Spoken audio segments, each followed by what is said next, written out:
अस्सलाम वालेकुम नाज़रीन, मैं हूं आपकी होस्ट ज़ोया काजी और आप देख रहे हैं अलसादिया तिब्बी फाउंडेशन के प्लेटफॉर्म से मुझे। नाज़रीन, जैसा कि आप जानते हैं कि हमने हमेशा आपके लिए बेहतरीन टॉपिक्स पर वीडियोस बनाई हैं और आपकी प्रॉब्लम से रिलेटेड हर उस प्रॉब्लम को सॉल्व करने की कोशिश की है जिसके लिए आपको डॉक्टर्स के पास नहीं जाना पड़ता या आप डॉक्टर के पास जाने से कतराते हैं और इसके साथ साथ आप शाय फील करते हैं, तो आप इन वीडियोस से काफ़ी हद तक मोटिवेट हो जाते हैं। आज मैं जिस टॉपिक को आपके साथ डिस्कस करने वाली हूँ वो है जरियान से रिलेटेड।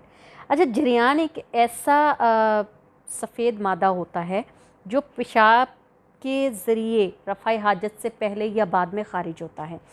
अच्छा, इसमें इसको हुक्मा हजरात जो हैं वो ख़तरनाक साबित भी मतलब ख़तरनाक भी बताते हैं, इसके नुकसानात भी बताते हैं और इसके जो आपको इलाज है वो भी डिस्कस करते हैं।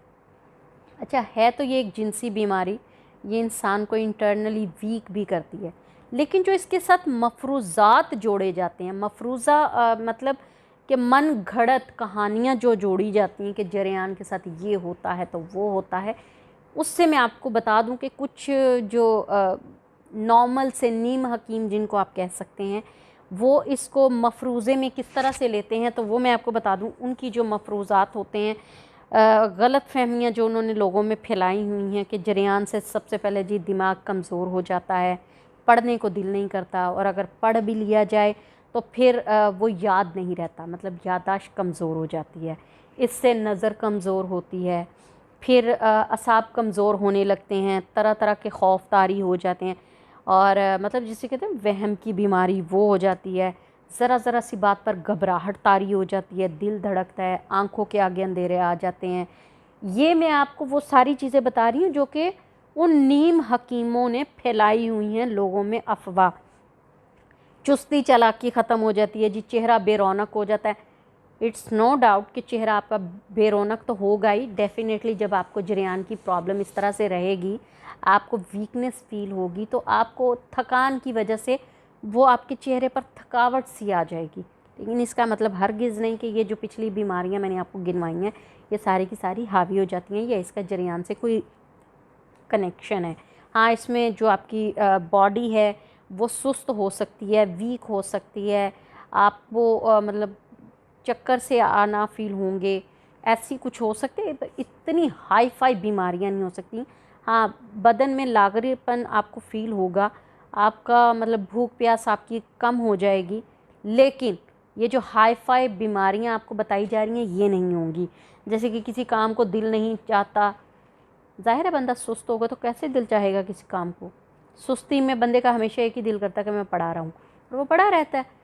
ऑफ़िस जाना अच्छा नहीं लगता, अगर ऑफ़िस पहुँच गया तो उसका दिल चाह रहा होता है कि अगर मुझे सुस्ती है तो मैं किसी तरह काम से जान छुड़ा लूँ, लेकिन ज़ाहिर काम तो करना है, काम करेंगे तो खाएंगे। अच्छा, टांगों में दर्द रहना, हाँ ये हो सकता है कि आपकी असाब जो हैं वो वीक होने की वजह से आपको बेचैनी सी फील हो और आपको टांगों के पट्टों में हल्का फुल्का दर्द रहे। और उदासी छा जाना, भाई इश्क थोड़ी है जिससे आपको उदासी छा जाएगी, और ज़ाहिर जरियान है, इश्क नहीं है जिसको आप कहें कि उदासी छा रही है। उदासी क्यों छा रही है भाई, किस वजह से छा रही है? मिजाज में चिड़चिड़ापन आना।